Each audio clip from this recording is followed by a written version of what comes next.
అందరికీ నమస్కారం. నేను Swarupa Patlapalli. Welcome to I dream.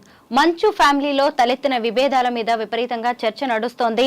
ఒకవైపు సొసైటీలో, ఇంకొక వైపు సినిమా ఇండస్ట్రీలో ఎంతో గౌరవ మర్యాదలు, పేరు ప్రతిష్టలు ఉన్న మంచు ఫ్యామిలీ ఇప్పుడు పోలీసులు, కేసులు, హాస్పిటల్స్ చుట్టూ తిరగాల్సిన పరిస్థితి వచ్చింది. ప్రతి వ్యక్తి జీవితంలో టఫ్ సిచ్యుయేషన్స్ వస్తూనే ఉంటాయి. ఇప్పుడు మంచు ఫ్యామిలీ కూడా అలాంటి పరిస్థితులనే ఎదుర్కొంటోందా? ప్రస్తుతం నాతో పాటు ఆస్ట్రో సైకాలజిస్ట్ ఎస్వి నాగనాథ్ గారు ఉన్నారు. ఆయనతో మాట్లాడి అనేక విషయాలు తెలుసుకుందాం. నమస్తే నాగనాథ్ గారు. మీరు చూస్తూనే ఉన్నారు కదా, మంచు ఫ్యామిలీని మీరు ఫాలో అవుతూ ఉన్నారు. వాళ్ళ ఇంట్లో జరుగుతున్న గొడవలు అందరికీ తెలిసిందే. మీరు హారోస్కోప్ ని బేస్ చేసుకొని సైకాలజీని అనాలిసిస్ చేస్తూ ఉంటారు కదా, అసలు వాళ్ళ ఇంట్లో ఇప్పుడు చోటు చేసుకున్న పరిణామాలని మనం ఎలా చూడాలి? ఒక సేయింగ్ ఉంది ఇంగ్లీష్లో, learning without reflection, reflecting without learning అని. అంటే లెర్నింగ్ అంటే ఏంటి? మీరు ఒక టఫ్ సిచ్యువేషన్ నుంచి మీరు ఏం నేర్చుకున్నారు, లేదా మీరు ఏమైనా తప్పులు చేశారు, ఆ తప్పులు మళ్ళా రిపీట్ చేయకుండా మీరు ఏం చేయాలి? That is what you have to learn. ఈ లెర్నింగ్ ప్రాసెస్ అన్నది ఏంటంటే, మీరు జరిగిపోయిన ఇన్సిడెంట్లో మీ పాత్ర ఏంటి, మీరు గతంలో చేసిన దాని యొక్క కార్యాచరణ యొక్క పరిణామాలు మీకు వ్యతిరేకంగా ఎందుకు మారినాయి. మీరు చేసేటువంటి వ్యాపారం కావచ్చు, సినిమా రంగం కావచ్చు, లేకపోతే కుటుంబపరమైన విభేదాలు, ఆంతరంగిక సమస్యలు కూడా కావచ్చు. ఇవన్నీ కూడా మన పాత్ర ఏంటి as administrator of the family, మన రోల్ ఏంటి. ఎందుకంటే ఒక ఫాదర్ అనే వ్యక్తి ఒక administration, complete administration of the family ఫాదరే ఉంటాడు. సో ఏం నేర్చుకుంటున్నాం మనం? గతంలో ఇలాంటివి చాలా మిస్టేక్స్ జరిగినాయి. ఇంతకుముందర చాలా సందర్భాల్లో కూడా ఒక పెద్ద వివాదాలు ఏర్పడి మీడియా అంతా కూడా వీటి మీద చర్చ, ఒక వారం రోజులు చర్చలు పెట్టుంటే సందర్భాలు కోకల్లో ఉన్నాయి. మరి రిఫ్లెక్టింగ్ ఏంటి? మీరు ఎట్లనో నేర్చుకోవట్లేదు. రిఫ్లెక్ట్ దేని వల్ల అవుతున్నారు మీరు? ఒక ఇన్సిడెంట్ అయిపోయిన తర్వాత దాన్ని మనము 1-4 సార్లు దాన్ని మనము ఇన్వెస్టిగేషన్ చేసి దాన్ని లోతుగా పరిశీలించి ఆ రిఫ్లెక్షన్ అయిన తర్వాత కూడా చాలామంది నేర్చుకోరండి. You know what is wrong, where it went wrong, and what is your contribution as a person, administration of the family. You know the fact, but you don't want to learn. You always think that I am the authority, I am the superior, whatever I do is right. ఈ reflection నుండి learning లేకపోయినా, learning నుండి reflection లేకపోయినా దాన్ని ఏమంటారంటే narcissistic trait అంటారు. అంటే ఏంటి? I'm right, I'm the boss, I'm the authority, నాకు నువ్వు చెప్పడం ఏంటి అనేటువంటి ధోరణి జీవితంలో మీరు ఎన్ని సందర్భాల్లో మీరు కింద పడి లేచి దెబ్బలు తిని రకరకాల వివాదాలు, అందులో మోస్ట్ ఆఫ్ ద కాంట్రవర్సీస్ వీళ్ళ ఫ్యామిలీలో చూడండి వర్బల్ నాన్ సెన్సే ఉంటుంది. అటు మంచు విష్ణు చేసిన, మంచు మోహన్ బాబు చేసిన, వీళ్ళిద్దరే మీరు చూడండి, వీళ్ళ స్టేట్మెంట్స్ని ఎక్కువగా మీకు సోషల్ మీడియాలో విపరీతంగా ట్రోల్ చేశారు. అంటే భూత భవిష్యత్తు వర్తమాన కాలానికి సంబంధం లేనటువంటి పదాలన్నీ, స్టేట్మెంట్లు అన్నీ ఇస్తారు వీళ్ళు. అంటే వర్తమానంలో ఉండి ఎప్పుడో గతంలో విషయాన్ని రిలేట్ చేయలేరు, వర్తమానంలో ఉండి ఫ్యూచర్లో వాళ్ళు చేయబోయే ప్రణాళికని రిలేట్ చేయలేరు. అంటే రిలేటివిటీ ఉండదు వీళ్ళు మాట్లాడుతున్నప్పుడు. మీరు రిలేటివిటీ లేని కమ్యూనికేషన్ని మీరు ఒక ప్రెస్ కాన్ఫరెన్స్లో మాట్లాడుతూ ఏం మాట్లాడాలో తెలియక లాస్ట్కి అటు తిప్పిటి వచ్చి నేను ఒక లెజెండ్ని, లేదా నేను ఒక తోప్ని, నేను ఒక తురుం ఖాన్ అనేటువంటి ఒక కన్క్లూజన్కి రావడం అన్నది, ఇది చాలామంది మనోభావాలు దెబ్బతీసింది. హానెస్ట్లీ చాలామందివి మనోభావాలు దెబ్బతీసింది. ఆ దెబ్బతీయడం వల్ల ఇవాళ వీళ్ళ ఫ్యామిలీలో చూడండి, వాళ్ళ ఫ్యామిలీలో కూడా గ్రూప్ చేశారు. మెయిన్ మంచు మన విష్ణుని కానీ మోహన్ బాబుని సపరేట్ చేసి, అటు మంచు లక్ష్మిని సాఫ్ట్ కార్నర్ ఉంది, మనోజ్కి ఎట్లనా సాఫ్ట్ కార్నర్ ఉంది. మనోజ్కి డైరెక్ట్ సపోర్ట్ వాళ్ళ సిస్టర్దే ఉంది, లక్ష్మిది. సో ఒక discrimination of family is highly, it leads to chaotic atmosphere. అంటే వీళ్ళ ఇంట్లోనే వీళ్ళ తరగతులు తయారు చేసుకొని, ఈ తరగతుల్లో నుంచి వీళ్ళు డివైడ్ అయిపోయి ఒక్కొక్కళ్ళు ఒక్కొక్క గ్రూప్ లాగా మారిపోయారంటే ఆ ఇంటి అడ్మినిస్ట్రేషన్ ఎట్లా అని చెప్పండి. నాకు తెలిసి వాళ్ళ మీడియాలో చూస్తుందంతా కూడా వాళ్ళ ఏం చేశారో కాదు మేడం, ఇది గత కొన్ని సంవత్సరాలుగా ఇవాళ మీడియాలో బయటకు వచ్చింది అంతే తప్ప, సుమారు ఒక 25 సంవత్సరాలుగా అడ్మినిస్ట్రేషన్ ఫెయిల్యూర్ అన్నది ఒక సైకాలజిస్ట్ ఎవరన్నా కనుక మొత్తం ఆద్యంతం ఇప్పుడు జరుగుతుందంతా కూడా విశ్లేషిస్తే, it is a failure of the administration of the family, not just because of the recent thing what all happened, what all appeared in the media. It is all the failure of the administration of the family last from more than 25 years. ఎందుకంటే ఒక్కొక్కళ్ళకి చూడండి 40 ఏళ్ళు ఉన్నాయి. 40 ఏళ్ల తర్వాత మీరు ఒక్కసారి ఆలోచించండి స్వరూప్ గారు, అసలు సైకాలజిస్టులు ఏం చెప్తారు తెలుసా, 40 ఏళ్ళు దాటిన ఎవరైనా మా దగ్గర కౌన్సిలింగ్కి వస్తే వాళ్ళకి ఏమైనా ఎమోషనల్ ప్రాబ్లమ్స్ ఉంటాయి, ప్రాపర్టీ రిలేటెడ్ ప్రాబ్లమ్స్ ఉంటాయి, ఈగోసెంట్రిక్ ప్రాబ్లమ్స్ ఉంటాయి, ఫ్యామిలీ అడ్మినిస్ట్రేషన్ ఎవరు రన్ చేయాలన్నటువంటిది ఒక ప్రాబ్లమ్స్తో వస్తారు మా దగ్గరికి. మేము వాళ్ళకి కౌన్సిలింగ్ చేసిన తర్వాత ఆ రిలేటెడ్ కంటెంట్ కౌన్సిలింగ్ చేసిన తర్వాత వాళ్ళకి మోరల్గా ఒక విషయం చెప్తాం. ఏంటంటే 40-45 సంవత్సరాలు వచ్చిన తర్వాత ఎటువంటి ఎమోషనల్ ప్రాబ్లమ్స్ పెట్టుకోకండి, ఉన్న వాటిని ఏదో ఒక రకంగా మీరు సాల్వ్ చేసేసుకోండి. ఎందుకంటే 40-45 ఇయర్స్ తర్వాత కూడా మీరు ఇంకా ఎమోషనల్ ప్రాబ్లంతో సఫర్ అవుతున్నారంటే ఒక మనిషికి బలమైన వ్యక్తిత్వం లేనట్టు, అసలు ఆ వ్యక్తి జీవిత అనుభవాల నుంచి ఏది రిఫ్లెక్ట్ అయ్యి నేర్చుకున్నట్టు. ఈ ఎమోషనల్ ప్రాబ్లమ్స్ అన్నీ కూడా 45 ఇయర్స్ తర్వాత వాళ్ళ ఫిజికల్ ఎండ్యూరెన్స్ కానీ మెంటల్ ఎండ్యూరెన్స్ కానీ తగ్గిపోయే ఏజ్ అది. మీరు మిడిల్ ఏజ్కి వచ్చేటప్పటికి ఏమైపోతారు మేడం, బాడీ కూడా అంత సపోర్ట్ చేయదు, మైండ్ అంత సపోర్ట్ చేయదు, బాడీ ఎనర్జీ సపోర్ట్ చేయదు చాలా మటుకు.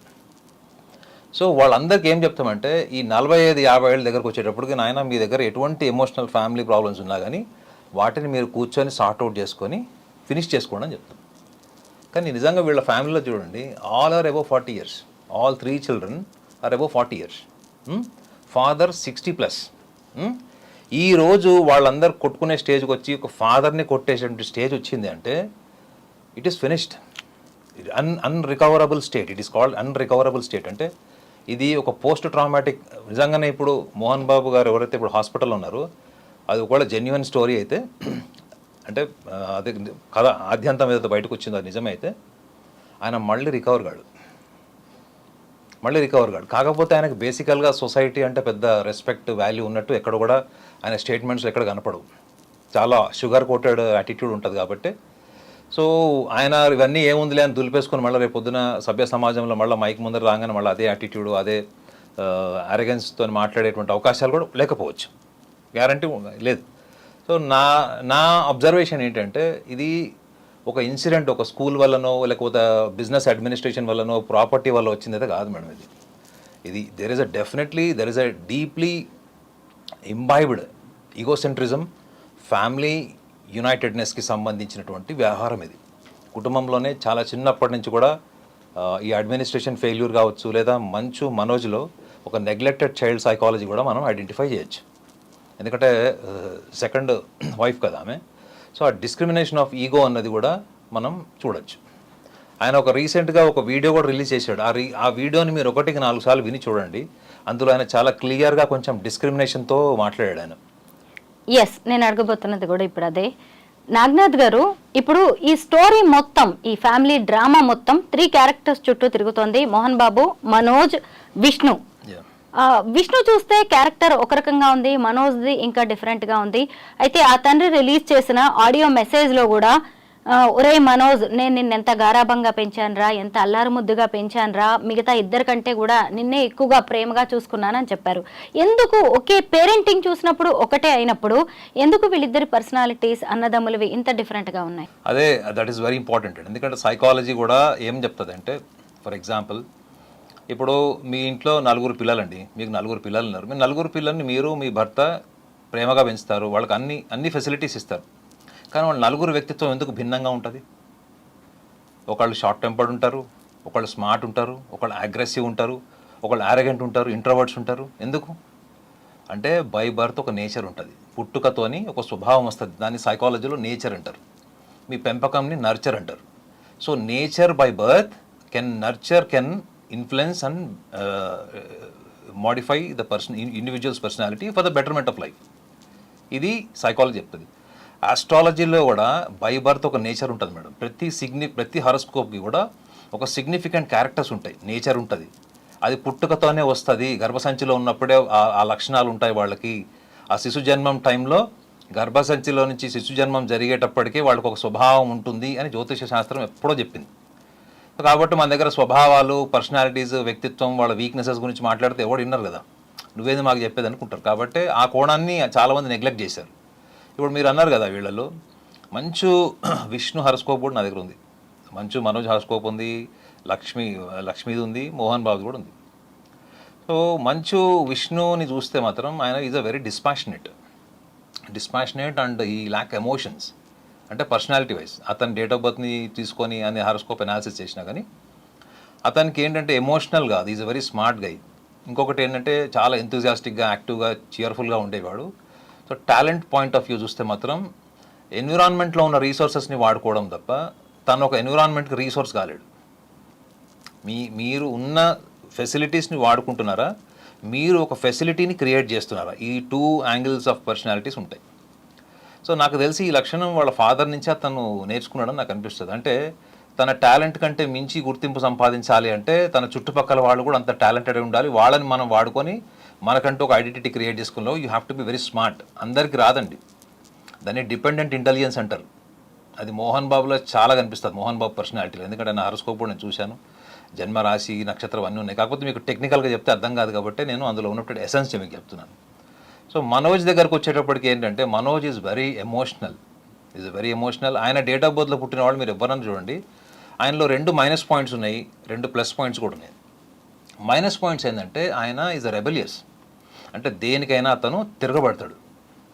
అంటే పోటీతత్వం ఉంది, ఫైట్ చేస్తాడు. ఎన్నిసార్లు కింద పడినా కానీ లేచి నుంచొని ఫైట్ చేసేటప్పుడు అంటే ఒక పోటీ పటిమ ఉంది, అదొకటి. రెండోది ఈజ్ వెరీ షార్ట్ టెంపర్డ్.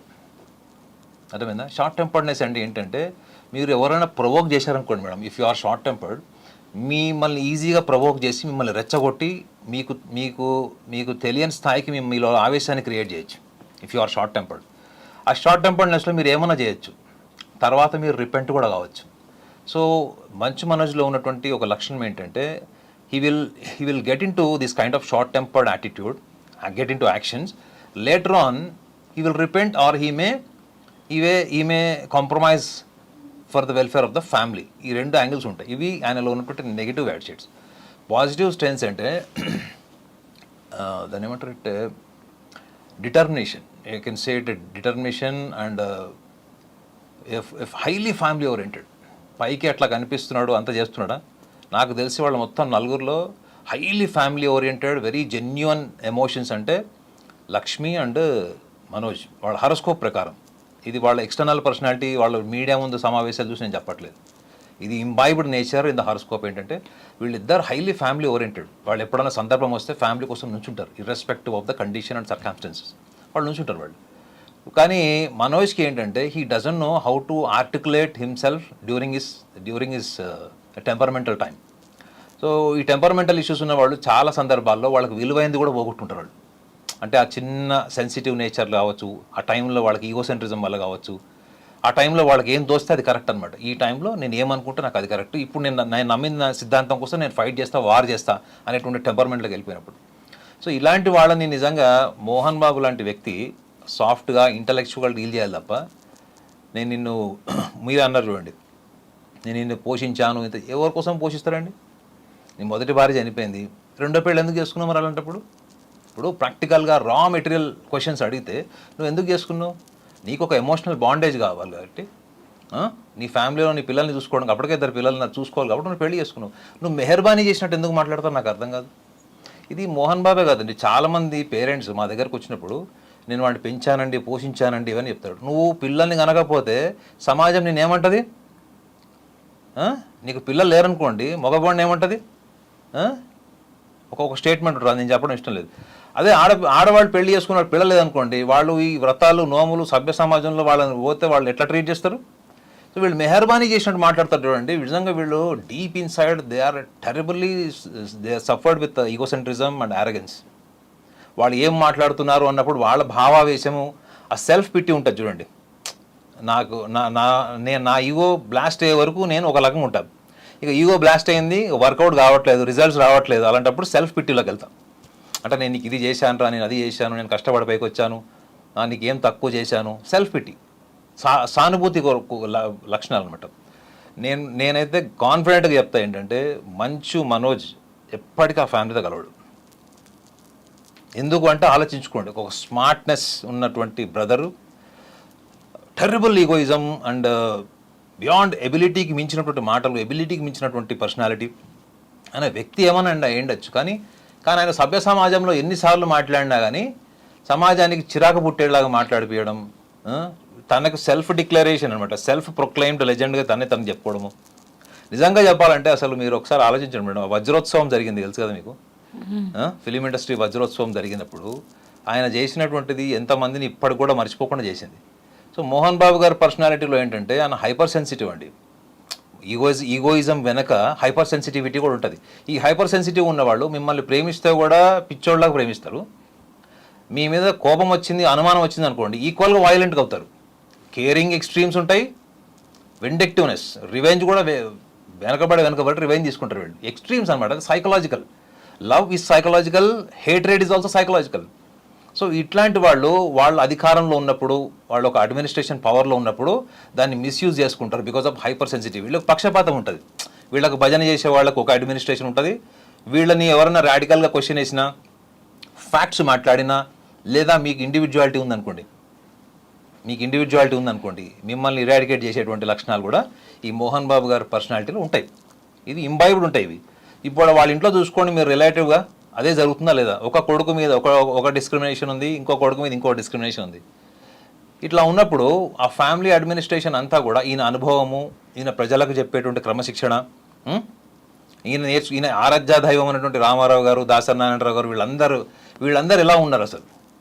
ఈ రోజు కూడా రామారావు గారి కుటుంబంలో ఎవరైనా రామారావు గారికి వ్యతిరేకంగా ఇవాళ మాట్లాడతారు వచ్చి? అంటే పిల్లలు రోడ్డు మీద వచ్చి కొట్టుకున్నారు ఇట్లా ఆస్తుల కోసం. వేరే కారణాల వల్ల, పొలిటికల్ రీజన్స్ వల్ల అది వేరే విషయం. బట్ ఆస్తి కోసం కొట్టుకున్న వాళ్ళు రోడ్డు మీదకి వచ్చి ఇట్లా ఉన్నారు. ఎవరన్నా ఆయనకు ఎదురుగా నుంచి మాట్లాడే ధైర్యం ఎవరికైనా ఉందా? కానీ వాళ్ళు ఇక్కడ ఏం జరిగింది, ఆయన హాస్పిటలైజ్ అయ్యాడు ఇంజురీస్తోని. హాస్పిటలైజ్ అయ్యాడు. ఇవాళ పొద్దున కూడా ఏదో వీడియో చూశాను, డాక్టర్ ప్రజెంటేషన్లో చూశాను. చెస్ట్ మీద, తలకాయ మీద, వీపు మీద, చేతి మీద అనే దెబ్బలు నేనాడు. So that is finished madam. The administration not just an administration. మనం సోల్ అంటాం చూడండి, that soul itself is vanished out of his body. Now is only physical. So నా దృష్టిలో ఏంటంటే వాళ్ళ ఫ్యామిలీలో 4 రకాల వ్యక్తిత్వాలు, బలమైన వ్యక్తిత్వాలు ఉన్నా కానీ మంచు మనోజ్ మాత్రం ఆయనని హ్యాండిల్ చేసే విధానం మాత్రం మోహన్ బాబు నేర్చుకోలే. 100% నేర్చుకోవాలి. ఇప్పుడు ఇవాళ వచ్చి నువ్వు క్లారిఫికేషన్ ఎందుకు ఇచ్చుకోవాలి? నువ్వు అక్కడ నేను ఇట్లా పెంచాను, అట్లా పెంచాను అని నువ్వు నీకు నచ్చినట్లు పెంచడం కాదు. అవతల వాళ్ళని అర్థం చేసుకుని వాళ్ళ వ్యక్తిత్వానికి అనుగుణంగా నువ్వు వెళ్తేనే నువ్వు ఫాదర్ అవుతావు. అప్పుడే నువ్వు మదర్ అవుతావు. పిల్లల్ని అట్లానే పెంచుతారండి. చిన్నప్పుడు తల్లి తనకు నచ్చినట్టు పిల్లల్ని పెంచదు. పిల్లలు ఎదుగుతున్న క్రమంలో వాళ్ళ మనస్తత్వం ఏంటో ఆలోచించి పెంచుతుంది. వాళ్ళు నిజంగా గొప్ప తల్లులు అవుతారు, గొప్ప తండ్రులు అవుతారు వాళ్ళు. నాగ్నాథ్ గారు, ఈ గొడవల్లో ఆ కుటుంబంలోని మహిళలు కూడా చాలా నలిగిపోతున్నారు. మంచు లక్ష్మి కావచ్చు, భూమా, మౌనిక, అలాగే మనోజ్ తల్లి మోహన్ బాబు గారి భార్య కూడా ఎంతో నలిగిపోతున్నారు. అయితే ఇంకొక వైపు చూసినప్పుడు తండ్రి కొడుకుల మధ్య గొడవ జరిగింది, ఘర్షణ జరిగింది, అక్కడి వరకు ఓకే. మళ్ళీ నెక్స్ట్ డే 2 రోజులు ఆగిన తర్వాత మీడియా మీద దాడి చేశారు, ఓ రిపోర్టర్ని స్ట్రాంగ్ గా కొట్టారు Mohan Babu.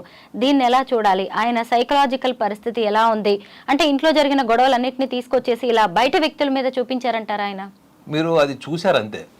What you have seen is reaction on reporter was an evidence. The evidence was visible through the media. అది మీరు చూసింది మేడం. అంటే ఆయన ఒరిజినల్ నేచర్ అదే. యాక్చువల్లీ మీరు అదేదో మీడియా వాళ్ళు లాస్ట్ 3-4 డేస్ నుంచి కథనాలు వేస్తున్నారు, మా ఫ్యామిలీని రోడ్డు మీదకి లాగుతున్నారు అని కూడా ఎక్కడో ఒక స్టేట్మెంట్ ఇచ్చారు వాళ్ళు. అనవసరంగా మా కుటుంబాన్ని ప్రవోక్ చేసి చివరికి మా ఫాదర్ టెంపర్మెంట్ లూజ్ అయ్యేలాగా చేసి విష్ణు దాన్ని సమర్థించుకోవడం కోసం, వాళ్ళ ఫాదర్ని సమర్థించుకోవడం కోసం మాట్లాడారు అది. సో ఆ టైంలో మీరు ఎవరినైతే కొట్టారో, తిట్టారో, తన్నారో కాల్తోని, ఒక అన్పార్లమెంటరీ లాంగ్వేజ్ కూడా వాడాడు ఆయన. వర్బల్లీ కూడా అన్పార్లమెంటరీ లాంగ్వేజ్ వాడాడు. ఇప్పుడు కొట్టాడు, అది 3-4 రోజుల నుంచి మా ఫ్యామిలీని రోడ్డు మీద లాగుతున్నారని. గతంలో ఎన్నో సందర్భాల్లో వాళ్ళ ఇంట్లో మేకప్ మ్యాన్ ఇష్యూ అయినప్పుడు కూడా వాళ్ళ ఫ్యామిలీ పెద్ద చర్చకు వచ్చింది. అప్పుడు ఇంట్లో ఉన్న సర్వెంట్ మేడ్ కూడా ఒక స్టేట్మెంట్ ఇచ్చింది. సో మీరు చూసింది ఆయన డైలీ, నాకు తెలిసి మోస్ట్ ఆఫ్ ద టైమ్స్, అంటే 10 సందర్భాల్లో సహనం కోల్పోయినప్పుడు 6 సందర్భాల్లో ఇటువంటి రియాక్షన్ ఉంటుంది ఎన్విరాన్మెంట్ మీద. అంటే ఆయన పనిచేసే, అంటే ఒకవేళ ఫిలిం ఛాంబర్లో పనిచేస్తున్నప్పుడు, అంటే సినిమా షూటింగ్లప్పుడు ఇటువంటి రియాక్షన్స్ ఉన్నాయని కూడా కథనాలు ఉన్నాయి ఆయన మీద. అంటే ఆర్టిస్టుల మీద ఆయన బిహేవియర్, ఇది కథనాలు ఉన్నాయి. ఇది దానికి ఎవిడెన్స్ ఉందో లేదో తెలియదు, కానీ కథనాలు అయితే ఉన్నాయి. So he's aggression and this temperament, it is not just verbal, even is getting in to the actions. So అర్థం ఏంటి అంటే, ఒక రకంగా చెప్పాలంటే నువ్వు యాంటీ సోషల్ ఎలిమెంట్ కిందకి వస్తారు. అంటే నువ్వు ఒక వ్యక్తిని కొట్టినప్పుడు, ఒకవేళ ఆ తలకాయ దెబ్బ దగ్గర చనిపోయింటాడు, ఇంకేమైనా సివియర్గా అయ్యింటే, ఏదైనా మెమరీ లాస్ అయ్యి, లేకపోతే ఇంకేమైనా అయ్యింటే పాసిబిలిటీ. ఇప్పుడు అక్కడ జరగలేదు, ఓకే, ఫార్చునేట్. బట్ జరిగి ఉంటే అంటే నీకు కాన్సిక్వెన్సెస్ కూడా తెలియని స్థితిలో నువ్వు ఒక మనిషిని డ్యామేజ్ చేయడానికి, హామ్ చేయడానికి నీ మనసు ఆ రోజు అక్కడ సందర్భము లేదా గత 2 రోజుల్లో జరుగుతున్నటువంటి సినారియోని బేస్ చేసుకొని జరగలేదు. That is what is actually. అతను ఒరిజినల్ పర్సనాలిటీ ఏంటంటే తనని ఎవరన్నా ప్రశ్నించినా తనలో ఉన్నటువంటి hyper sensitivity, egocentrism, I'm the boss, నన్ను ఎవరు క్వశ్చన్ అడగదు, ఆయన రియాక్షన్ అలానే ఉంటుంది. క్వశ్చన్ వేసాడు కాబట్టే మన దగ్గర చాలామంది సెలబ్రిటీలని మీరు క్వశ్చన్ అడగండి డైరెక్ట్గా 2-3 క్వశ్చన్స్, ఇలా రియాక్షన్ ఉండకపోవచ్చు కానీ మైక్ తీసేసి వెళ్ళిపోవడము, అరవడము, తిట్టడము, లేదా అవతల వాడికి వాడి స్థాయి గురించి మాట్లాడడం, ఇవన్నీ సర్వసాధారణంగా ఉంటాయి. మీరు చూడండి, ముఖ్యంగా ఆడియో ఫంక్షన్స్లో చాలామంది జర్నలిస్టులు అడిగినటువంటి క్వశ్చన్స్కి కొన్ని ఆన్సర్స్ కూడా ఎట్లాంటి రాడికల్ రియాక్షన్స్ ఉంటాయో మీరు చూడండి. సో నా దృష్టిలో చెప్పాలి అంటే ఇతని మీద కంట్రోల్ లేదు అసలు. And he doesn't bother about consequences. అంటే జనరల్గా రౌడీ షీటర్లు, క్రిమినల్స్ వాళ్ళకి రేపు ఏం చేస్తారు, రేపు జైలుకి పోతామా, రేపు పొద్దున్న నా పరిస్థితి ఏంటి అన్నట్టు అవగాహన లేకుండా ప్రవర్తన ఉండేది ఎవరికి, ఓన్లీ యాంటీ సోషల్ ఎలిమెంట్స్కి ఉంటుంది. అంటే నీ ప్రవర్తన ద్వారా రేపు పొద్దున లీగల్ ప్రాబ్లమ్స్ కూడా ఫేస్ చేయాల్సి వస్తుంది. కానీ మనం భయపడే దానికి కదా మేడం, మనం లాకి భయపడతాం మనం, అవునా కదా. ఎంత కోపం వచ్చినా ఇవాళ మనం ఎందుకు అణుచుకున్నామంటే because of law and order. నువ్వు ఒక వ్యక్తిని కొట్టినప్పుడు నువ్వు చెప్పుకునే కారణాలు ఏమన్నా ఉండొచ్చు, కానీ అతన్ని కొట్టడం అన్నది అది చాలా చాలా అది ఖండించాల్సిన విషయం. అది కొట్టడం అన్నది నీకు రైట్ లేదు, నీ కొడుకుని కొట్టే రైట్ కూడా నీకు లేదు. వాళ్ళ స్వేచ్ఛ, వాళ్ళ మనోభావాన్ని నీ ముందు ఉంచినప్పుడు నీ భావోద్వేగాలు ఎట్లున్నాయి, నీ టెంపర్మెంట్ ఎట్లా ఉంది. మరి ఇన్ని సంవత్సరాలు నీకు పద్మశ్రీ వచ్చింది, క్రమశిక్షణ గురించి మాట్లాడావు, పెద్ద పెద్ద లెజెండ్ల పేర్లు చెప్పావు, టైమింగ్స్ కూడా చెప్తావు. సన్ షట్ అయిపోయే లోపల షూటింగ్ అయిపోవాలట, అది ఆయన థియరీ అది. ఓకే, మిగతా వాళ్ళు సన్ షట్ అయిన తర్వాత కూడా షూటింగ్ చేస్తారు. ఇవన్నీ ఆయన చెప్పుకున్నవి ఇంటర్వ్యూస్లో నేను చూశాను. కానీ నిజంగా ప్రాక్టికల్గా నీ ఇంటి అడ్మినిస్ట్రేషన్ ఎట్లా ఉంది, నీ పర్సనల్ ఎమోషనల్ అడ్మినిస్ట్రేషన్ ఎట్లా ఉంది, ఇవి రెండింటికి మీరు రేపు పొద్దున్న మళ్ళీ క్వశ్చన్ అడిగి చూడండి, ఎస్కేపింగ్ ఆన్సర్ చెప్తారు వీళ్ళు. సో నాకు తెలిసి అయితే వాళ్ళ ఫ్యామిలీ అడ్మినిస్ట్రేషన్ ఫెయిల్ అయిపోయిన తర్వాత కోడలు కావచ్చు, భార్య కావచ్చు, ఎవరైతే అడ్జస్ట్ అయిపోయారో ఇన్ని సంవత్సరాలు వాళ్ళ భార్యకి ఇవ్వాలండి క్రెడిట్ మొత్తం. మోహన్ బాబు గారు భార్యకి ఈ రోజు వరకు వాళ్ళ కుటుంబంలో ఏం జరుగుతుంది, ఆయన టెంపర్మెంటల్ ఇష్యూస్ ఏంటి, ఆయన ఎట్లా కమ్యూనికేట్ చేస్తాడు, ఆయన ఎటువంటి సందర్భాల్లో ఎటువంటి నిర్ణయాలు తీసుకుంటాడు, ఇవన్నీ కూడా బయట ప్రపంచానికి ఎవరికి తెలియకుండా కేవలం అతను ఒక నటుడుగా మాత్రమే ప్రపంచానికి తెలిసేలా చేసిందంటే అందులో భార్య పాత్ర 99% ఉంది. ఈయన ఒక్క క్షణికావేశంలో ఇలా మాట్లాడడం, 2-3 ఇన్సిడెంట్స్ కూడా మనం చూసాం. కాబట్టి ఆయన టెంపర్మెంటల్ ఇష్యూస్ మీద ఆయనకు అసలు కంట్రోల్ లేదు. సో ఈ రోజు వరకు వాళ్ళ ఫ్యామిలీ యునైటెడ్గా ఉందంటే కూడా maybe only because of his wife. So వాళ్ళ వైఫ్, రెండోది మంచు మనోజ్ గురించి కూడా చెప్పాడు, నాకు ఫస్ట్ వైఫ్ డివోర్స్ అయింది మంచు మనోజ్ది. సెకండ్ వైఫ్ ఇప్పుడు ఈ అమ్మాయి కూడా అతన్ని బాగా అర్థం చేసుకొని అతని యాంగిల్లో అర్థం చేసుకోవడం అంటే ఏంటి తెలుసా మేడం, మీ వైపు నుంచి నేను ఆలోచించడం, I'm completely empathized to understand what kind of personality you are, that is what is understanding. నా ఆలోచన నుంచి, నా అహం నుంచి నేను అనాలిసిస్ చేసి అర్థం చేసుకోవడం అన్నది ఒక కోణం ఉంటుంది. సో ఆ యాంగిల్ ఆఫ్ అండర్స్టాండింగ్ అన్నది మంచు మనోజ్ భార్యకి ఉంది కాబట్టి వాళ్ళిద్దరు స్ట్రాంగ్గా నిలబడ్డారు. సో నాకు తెలిసి ఒకవేళ మోహన్ బాబు కానీ విష్ణు కానీ ఈ యాంగిల్లో వెళ్ళి అతన్ని కంట్రోల్ చేయడానికి ట్రై చేస్తే మాత్రం ఇంకా కియాటిక్ అట్మాస్ఫియర్కి దారి తీస్తుంది తప్ప ఇది ఎక్కడ కూడా ఆగదు. నాగనాథ్ గారు, ఇప్పుడు ఈ కుటుంబ వ్యవహారంలో వినయ్ అనే వ్యక్తి పేరు బాగా వినిపిస్తోంది. అయితే మనకి ఇది ఆస్తుల వివాదంలాగా, ఇంట్లో గొడవల్లాగా కనిపిస్తున్నా కానీ వాళ్ళ యూనివర్సిటీకి సంబంధించిన ఒక స్కామ్ జరుగుతుంది. ఆ విషయం విష్ణుకి తెలుసు, మోహన్ బాబుకి తెలుసు. ఈ వినయ్ అనే వ్యక్తి అంటే యూనివర్సిటీ ట్రస్టీగా వ్యవహరిస్తున్న వ్యక్తికి ఇవన్నీ తెలుసు. అతని వల్లే ఈ వివాదాలన్నీ పెరిగిపోయాయి అంటున్నారు. ఓ కుటుంబంలోకి బయట వ్యక్తుల ప్రవేశం అనేది ఇలాంటి అలజడిని సృష్టించే అవకాశం ఉంటుందంటారా? నాకు తెలిసి అంత ఉండదు మేడం. ఎందుకంటే ఇప్పుడు మీ ఇంట్లో మీకు వంట చేయడం చేత కానప్పుడు మీ వంట మనిషి చేస్తుంది. మీ వంట మనిషి ఎట్లా చేసినా మీరు తినాలి. రైట్? అడ్మినిస్ట్రేషన్ కూడా అంతే మేడం. వీళ్ళ వల్ల కాలేదు అంటే అర్థం ఏంటి, వీళ్ళకి సినిమాలు, వ్యాపారాలు, ఇవన్నీ చాలా బిజినెస్లు ఉన్నాయి కాబట్టి వీళ్ళు అక్కడ స్కూల్ అడ్మినిస్ట్రేషన్ చేయాలి అంటే కూడా వీళ్ళకి అడ్మినిస్ట్రేషన్కి సంబంధించినటువంటి బ్యాక్గ్రౌండ్, ఇప్పుడున్నటువంటి కాంటెంపరీ, ఇప్పుడున్నటువంటి సభ్య సమాజంలో ఎడ్యుకేషన్ సిస్టంలో వచ్చినటువంటి మార్పులు, దానికి దగ్గర సిలబస్ దగ్గర నుంచి మొత్తం మీరు A to Z స్కూలింగ్ అంతా తీసుకున్నా ఎవరో ఒక ప్రాపర్ పర్సన్ని వీళ్ళు అలర్ట్ చేసి ఉంటారు, అంటే వాళ్ళకి ఎంప్లాయీగా పెట్టుకుని ఉంటారు. ఈ ఎంప్లాయ్మెంట్ కేవలము ఒక వాళ్ళ స్కూల్ డెవలప్మెంట్ కోసం వాడినట్లేదు. వీళ్ళ family matters, personal matters, bedroom విషయాలు కూడా అన్నీ షేర్ అయి ఉంటాయి. లేకపోతే ఒక బయట వ్యక్తి వచ్చి కొట్టడం అనేది ఎట్లా జరుగుతుందండి? So he's not just an employee, maybe he joined as an employee or else వీళ్ళకి తెలిసిన నౌన్ పర్సన్ని పెట్టుకుని ఉండొచ్చు. మీకు తెలిసిన వ్యక్తి అనుకోండి, ఇప్పుడు కెమెరామెన్ మీకు తెలిసిన వ్యక్తిని మీరు పెట్టుకున్నప్పుడు అతని ఫోకస్ మీ మీద ఉంటుంది కదా ఆ గ్రాటిట్యూడ్తోని.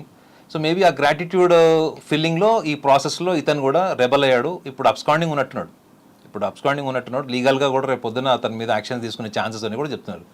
నేను చెప్పా కదా madam, there is one pillar point I have told you, the failure of the administration. ఈ failure of administration, family, business, whatever it is, ఈ ఇన్ని అడ్మినిస్ట్రేషన్ ఫెయిల్యూర్స్కి కారణం ఎవరు అన్నది మీ ప్రేక్షకులు చెప్పాలి. బ్యాక్ బోన్ పిల్లర్, ఈ బిల్డింగ్ పిల్లర్ల మీద నిలబడుతుంది మేడం. ఆ పిల్లరే అడ్మినిస్ట్రేషన్. అడ్మినిస్ట్రేషన్ ఎవరు రూల్ చేశారు ఏకపక్షంగా ఇన్ని రోజులు? సో ఆ వ్యక్తికి తెలియకుండా ఈ కన్సాలిడేషన్ జరిగి ఉంటుందా? ఒక కొడుకు తనకు నచ్చిన ఎంప్లాయీస్ని పెట్టుకుంటాడు, ఇంకో కొడుకు ఇంకొక అడ్మినిస్ట్రేషన్ ఎంప్లాయీని పెట్టుకుంటాడు. సో ఇన్ని అడ్మినిస్ట్రేషన్స్ మధ్యలో లాస్ట్కి నష్టపోయింది ఎవరు? ఎన్నో సంవత్సరాల నుంచి పనిచేసేవాడు వెళ్ళి ఆ సంస్థ యాజమాన్యాన్ని కొడతాడండి. మీ ఇంట్లో పనుని మీరు కొడతారేమో బహుశా, తప్ప పనుడు వచ్చి మనం కొడతాడండి. అంటే ఎంత దారుణమైనటువంటి అట్మాస్ఫియర్ అక్కడ చూసి ఉంటారు వాళ్ళు. మనము జస్ట్ వీడియోలో చూస్తేనే మనకి అంత ఫ్లక్చువేషన్ అనిపించింది, ఏది రిపోర్టర్ని కొట్టినప్పుడు ఇంత అనాలిసిస్ జరుగుతుంది. సో వాళ్ళు రోజు చూస్తున్నారు వాళ్ళు. రెండోది ఇన్ అండ్ అవుట్ ప్రతి విషయం షేర్ చేసి ఉంటారు. సో మనోజ్కి కూడా ఒక లక్షణం ఏముంటుందంటే, ఆయన తన బెస్ట్ ఫ్రెండ్స్ ఎవరికి కూడా సీక్రెట్స్ కానీ ఇట్లాంటి విషయాలు కానీ దాచిపెట్టడం అంటూ చేయడు. ఒకవేళ తను ఎవరైనా నమ్మాడు అనుకోండి, the relation is ultimate. So అట్లాంటి సందర్భాల్లో కూడా వాళ్ళు ఎక్స్చేంజ్ చేసుకుని ఉండొచ్చు. సో అది ఒక స్టేజ్ వచ్చిన తర్వాత టెంపర్మెంటల్ అయి ఉంటుంది. ఇట్లా కూడా అయిండొచ్చు, మోహన్ బాబుకి అడ్మినిస్ట్రేషన్ ఎంప్లాయీస్ కూడా నచ్చకపోయి ఉండొచ్చు, ఫేవరిజం, వీళ్ళు నాకు ఫేవర్ చేయట్లేదు అనేది కూడా అయిండొచ్చు, వివాదాస్పదం ఉన్నట్టు కామెంట్స్ చేసి ఉండొచ్చు, కొట్టి కూడా ఉండొచ్చు, ఎవరికి తెలుసు. గతంలో జరిగిందంతానే ఇప్పుడు రియాక్షన్ చూసినట్టు మీకు అనిపించలేదా?